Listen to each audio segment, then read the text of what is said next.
When Ben 10 first found the Omnitrix in the Ben 10 reboot, it had this form.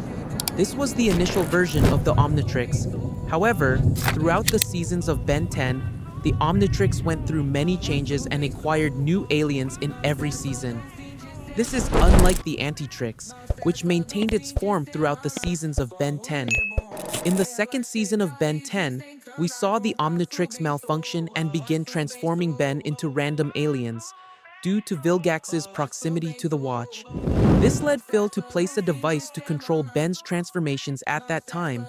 However, a battle occurs between Ben 10 and Vilgax, where Vilgax attempts to destroy the alien upgrade.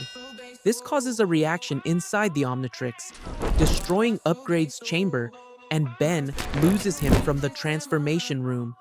This results in the alien glitch, and a reboot of the Omnitrix occurs, producing the second version of the Omnitrix, which had this form. During this time, the Antitrix remained the same shape and underwent no changes. Secondly, when Ben and Vilgax entered the Watch, along with Phil, to stop the Fulmini invasion, Vilgax betrays Ben and attempts to steal the Omnicore from inside the Watch. However, Ben defeats him and sends him to the Null Void. After that, another reboot of the Omnitrix happens, and it takes on this new shape. Also at this time, the Antitrix was still in its same form, until the Tennysons managed to get the Space Watch key. Ben then inserts it into the Omnitrix, and another reboot happens, causing the Watch to take on this new shape. And at this time, the Antitrix was still in its original form. Also, in the movie Ben 10,010, we saw that Ben was wearing a new version of the Omnitrix, which had this form. So, was Kevin's watch the same, or did it change as well?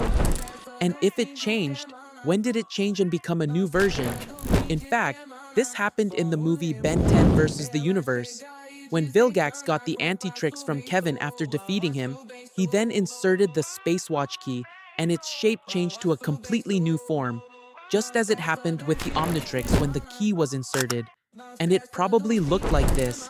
But we were unable to see the new shape of the Antitrix because Vilgax then transformed into the Alien V, or the ultimate alien in the Antitrix. Kevin was able to get the Antitrix back from Vilgax, but we couldn't see its new shape because he disappeared right after. The proof that the Antitrix's shape changed and that Kevin got new aliens is what we saw in the Ben 10,010 movie, when we saw Kevin transformed into a new alien called Humongoraptor, which was not previously in the Antitrix. So, what if we entered the Antitrix? We would find ourselves in the transformation room, which contains 11 alien capsules. They have connections that allow for the merging of DNA. We would also find the capsule for Alien V, which was unlocked in the movie Ben 10 vs. the Universe. And if we left that room, we would find ourselves in front of a completely new room, which is the room for the armored aliens, which was unlocked inside the Antitrix after the space key was inserted. And if you tried to leave the watch, you would find yourself passing through the storage room, which contains a lot of DNA that was stolen from the Omnitrix. Now, after Kevin was able to get the armored aliens, the Antitrix has become as powerful as the Omnitrix, and perhaps even stronger. So, let's see a comparison between the Omnikix aliens for Ben 10 and the Antikix aliens for Kevin 11.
Make sure to smash that like button and subscribe for more awesome content.